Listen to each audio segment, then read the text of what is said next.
It's May 28th here in Seoul, and I'm Kim Dami. We begin with these stories making the headlines at this hour, starting with the third and final televised presidential debate. The four main runners concluded their last TV debate on political clashes, namely the December 3rd martial law order and Democratic Party candidate Lee Jae-myung's legal troubles. Starting Wednesday, polls related to the upcoming election will not be published until Election Day. Food boxes have finally been distributed to Palestinians in desperate need of nutrition on Tuesday, the Gaza Humanitarian Foundation says.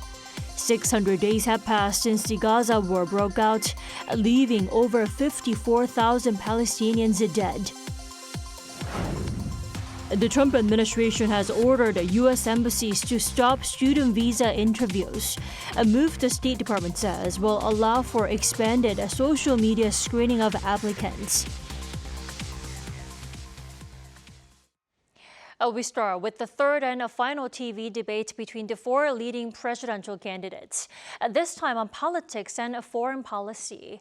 And as ever, they locked horns in every respect, not only contrasting policies, but exchanging personal criticisms. Our Oh Si-young reports.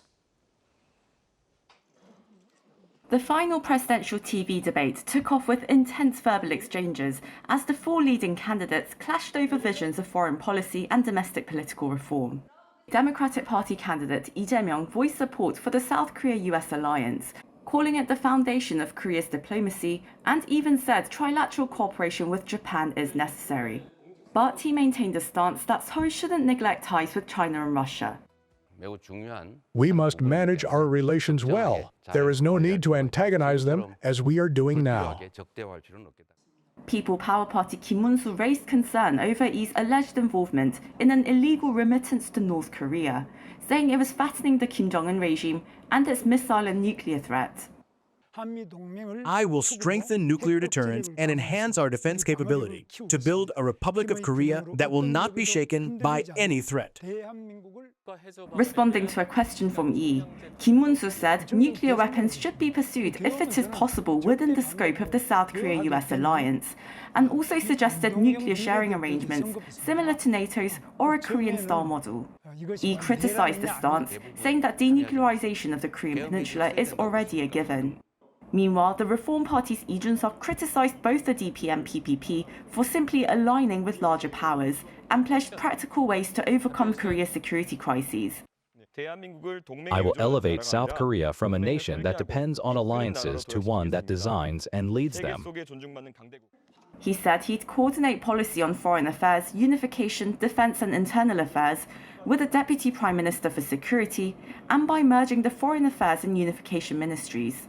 He also suggested establishing joint South Korea-U.S. military logistics facilities to produce shells and fill the U.S. ammunition gap, and replacing increases in defense cost sharing with the supply of Korean-made weapons.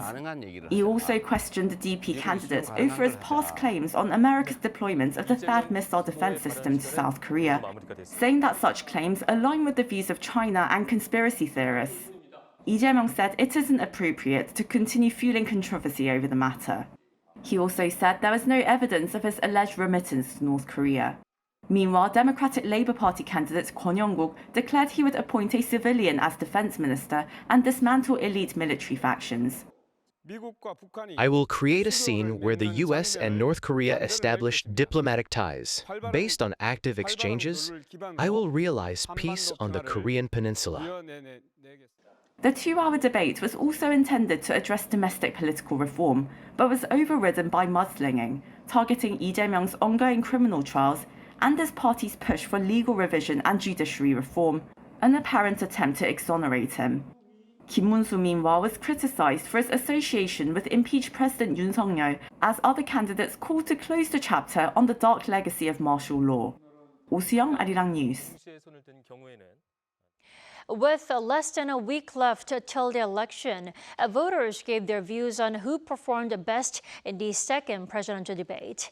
According to online survey company opinion research Justice, when asked who did better job on second TV debate, which took place on May 23rd and focused on social issues, a Democratic Party candidate Lee Jae-myung got 39.6% of the overall responses, while the People Power Party's Kim Mun-soo received 33.9%. Reform Party's Lee Jun-seok took up 19.4%, while the Labor Party candidate Kwon Young-guk had 5.1%. The survey of 792 respondents was conducted on May 26th and 27th through phone calls. And starting from Wednesday, all publication and citing of opinion polls will be prohibited ahead of the election.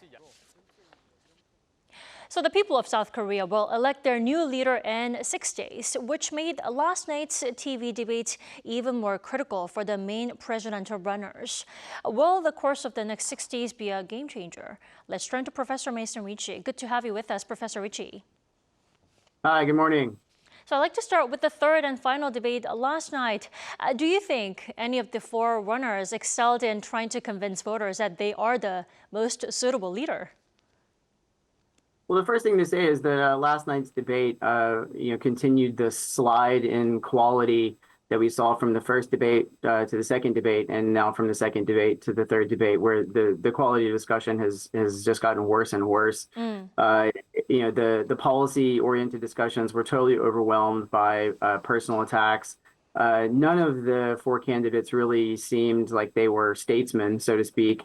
I would perhaps make the argument that the only one who at least occasionally seemed like an adult in the room was Kwon Young-guk, but of course he's trailing far behind and I see no chance of winning. The two conservatives, Lee Jun-seok and Kim Mun-soo, attacked Lee Jae-myung for being a monster dictator, which really seems like the wrong terrain to be attacking him, considering that the conservatives just had a monster dictator in Yoon Suk-yeol, who called martial law as a part of an insurrection attempt. So that seems like the wrong terrain to attack Lee Jae-myung. Perhaps some of the continued attention that they drew to his corruption scandals might have hurt Lee Jae-myung a little bit among people in the center and in moderates. But I think for most voters, that's already factored in. Lee Jun-seok attacked Lee Jae-myung for some sort of strange sexual harassment comments that he's allegedly made in the past, which again, given the person who's saying that is Lee Jun-seok, who has his own history in this regard, really seems like the wrong terrain to be attacking Lee Jae-myung.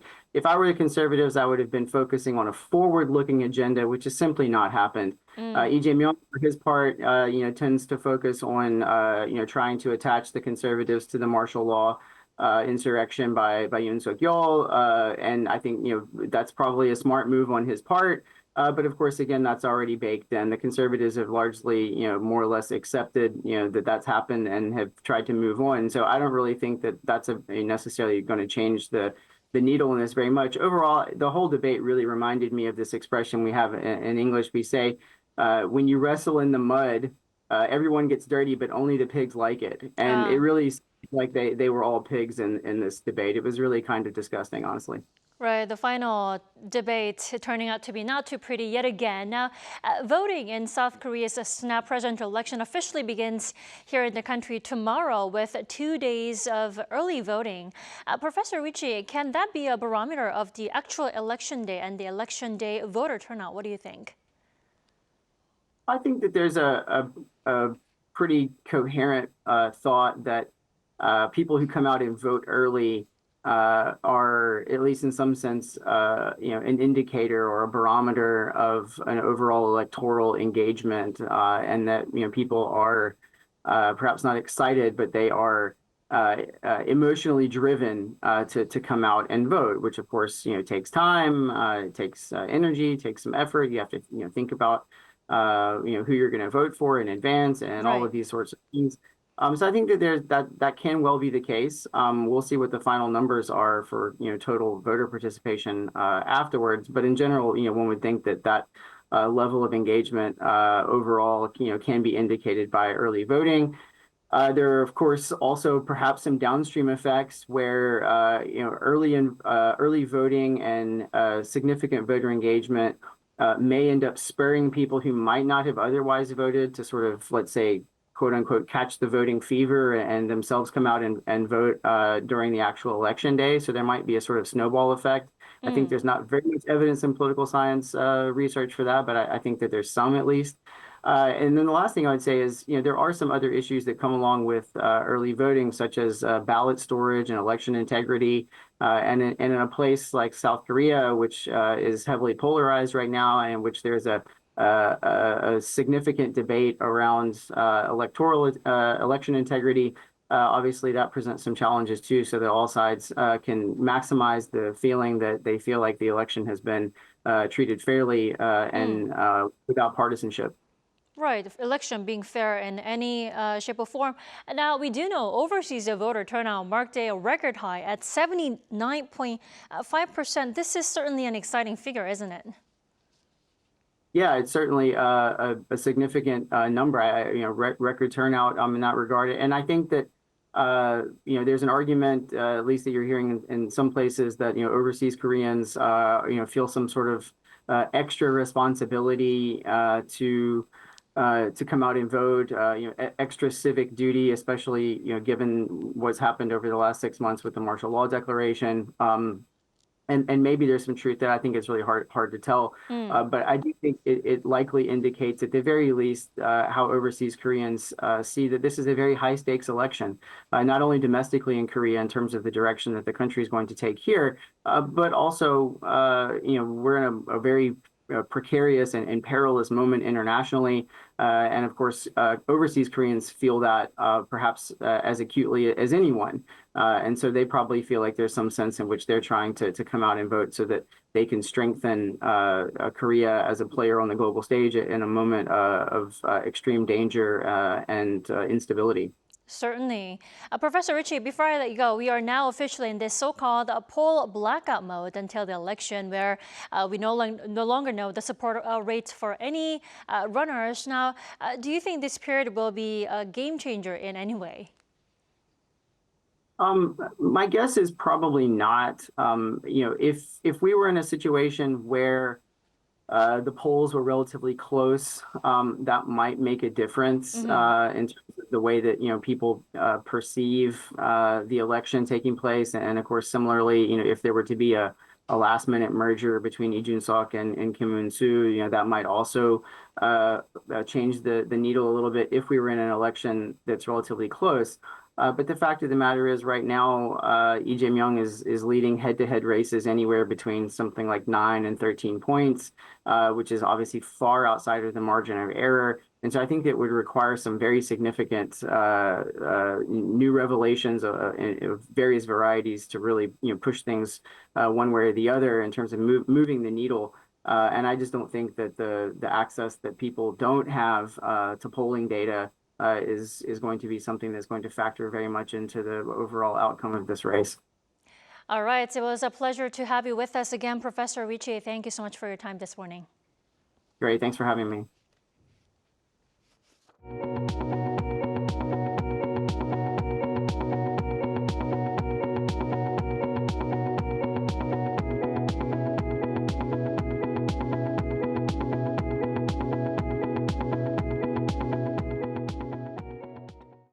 It's already been 600 days since the October 7 attack by Hamas, which triggered massive Israeli military offensives in Gaza.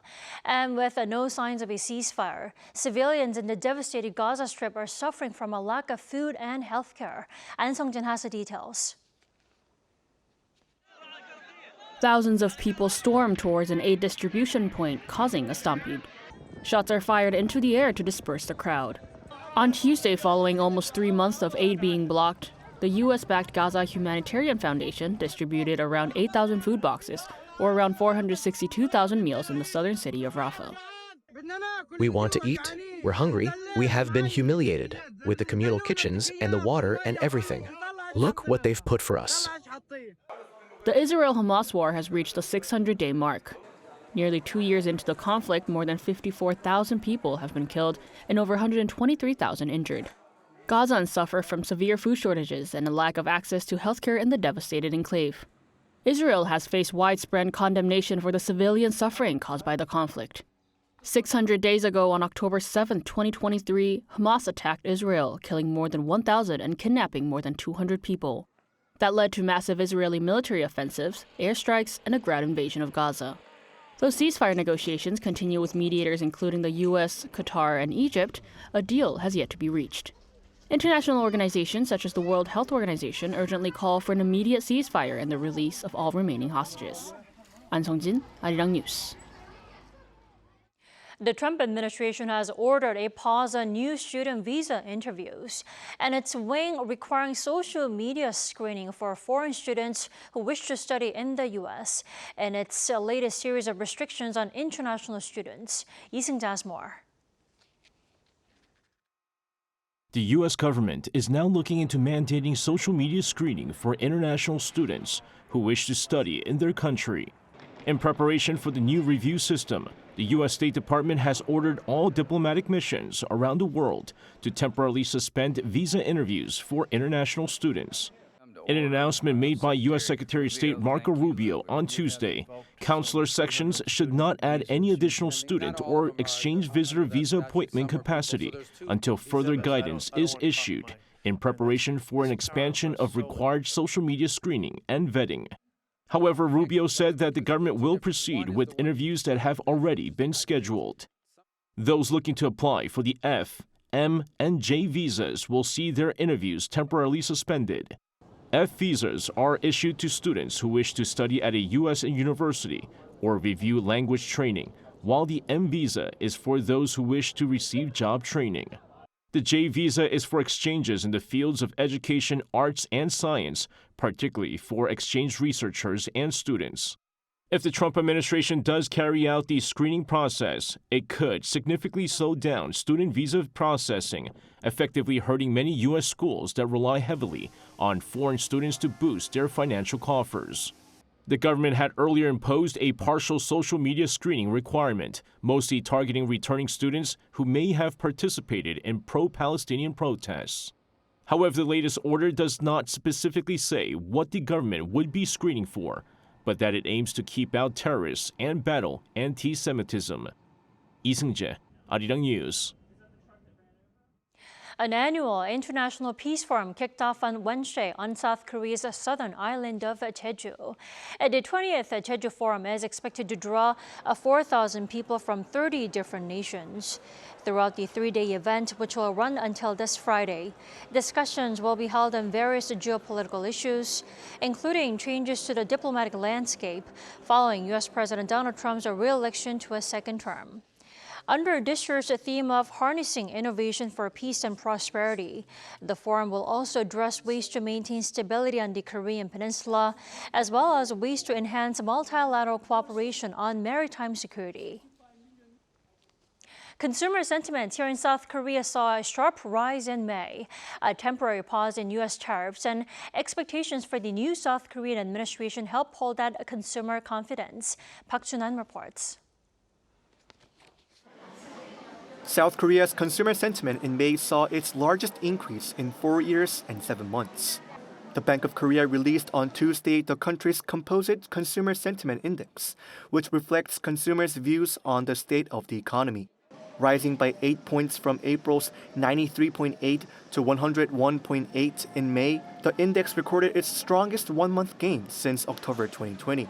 A CSSI above 100 indicates optimistic consumer sentiment compared to the average of the last 20 years. For the past 5 months, the index has remained below 100. However, as the index in May surpassed 100, it signaled a shift from pessimism to optimism. The index's 6 elements, including current living standards and prospective household spending, all saw a rise in May, with prospective domestic economic conditions rising by 18 points compared to last month. Among the various components, several indicators pointed to a rise in optimism. This shift is likely tied to the 90-day suspension of reciprocal U.S. tariffs that helped ease some concerns over global trade uncertainty. Also, expectations surrounding the new administration's economic policies after the upcoming election, along with anticipated progress in South Korea-U.S. tariff negotiations, contributed to the boost in consumer confidence. The domestic political uncertainty will be resolved with the presidential election on June 3rd. It's also true that the tariffs aren't as severe as they were initially stated. Meanwhile, prospective housing prices in May recorded 111, 3 points higher than last month. The outlook for housing prices has been rising for 3 straight months, as more people expect further increases due to continued apartment price hikes in the metropolitan area. Park Jun-han, Arirang News. In an evaluation of 1,000 cities around the world by a British Economic Analysis Institute, Seoul ranked 15th overall, the second highest in Asia. According to Oxford Economics Global Cities Index 2025, released on Wednesday, Seoul jumped 26 places from last year. Seoul ranked 5th overall in the human capital category, but was ranked lower in the environment category due to poor air quality. The report also cited a recent slowdown in economic growth and structural constraints due to the aging population meant the ranking was not as high as it could have been. Now, New York, London, and Paris were ranked in the top 3. Seoul's public buses are set to run as normal on Wednesday, despite wage negotiations between workers and management falling through. Out of 63 personnel from Seoul's bus workers union who took part in a vote on the same day, 49 decided to postpone a proposed general strike. Wage negotiations with management began on Tuesday at 3 p.m., but with no consensus reached, the union representatives began breaking off at midnight. A union member said a strike would be meaningless, as it would be unlikely to change the stance of management or Seoul city officials. Unionized bus workers in Seoul are demanding an 8.2% increase in their base pay.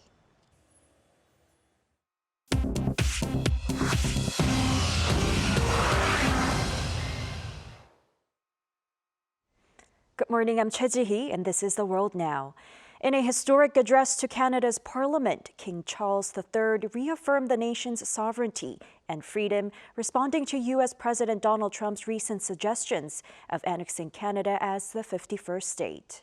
This was the first time in nearly 5 decades that a reigning monarch has opened a session of the Canadian Parliament. Today, Canada faces another critical moment. Democracy, pluralism, the rule of law, self-determination, and freedom are values which Canadians hold dear, and ones which the government is determined to protect. As the anthem reminds us, the true North is indeed strong and free. King Charles delivered the speech from the throne in the Senate in Ottawa on Tuesday, emphasizing Canada's enduring strength and independence. Quoting the national anthem, he declared the true North is indeed strong and free, a statement interpreted as a rebuttal to President Trump's annexation suggestion. While the king did not directly mention President Trump, his remarks were seen as a clear affirmation of Canada's sovereignty in the face of external pressures. The speech, written by Prime Minister Mark Carney's government, outlined Canada's legislative agenda and underscored the government's commitment to democratic values and the nation's independence. Over in Mexico, authorities have found more than a dozen bodies in an abandoned house in central Mexico during a missing persons investigation, according to a statement released by the state prosecutor's office late Monday.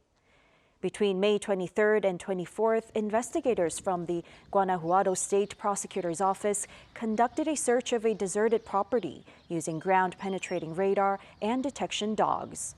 17 bodies were located inside a grave in the abandoned home in Irapuato. Items such as knives and shovels were also discovered at the scene. 5 victims have been identified as previously reported missing persons. Guanajuato, a thriving industrial hub, has emerged as Mexico's most violent state, recording over 3,000 homicides in the past year alone. In China, at least 5 people were killed in a huge explosion at a chemical plant in eastern Shandong province on Tuesday. The explosion occurred at around noon at the Gaomi Youdao chemical facility in the industrial park of Weifang City. According to reports, 19 people were injured, while 6 individuals are missing. The blast created an enormous fireball and sent thick black and orange smoke hundreds of meters into the sky. The shockwave shattered windows nearby and was felt by residents as far as 7 kilometers from the site. More than 200 emergency workers were dispatched to the scene.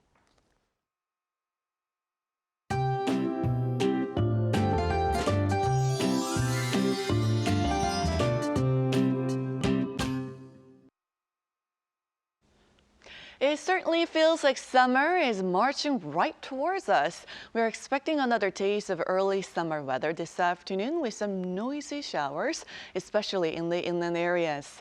Rainfall amounts could range from 5 millimeters to as much as 50 millimeters within the same area.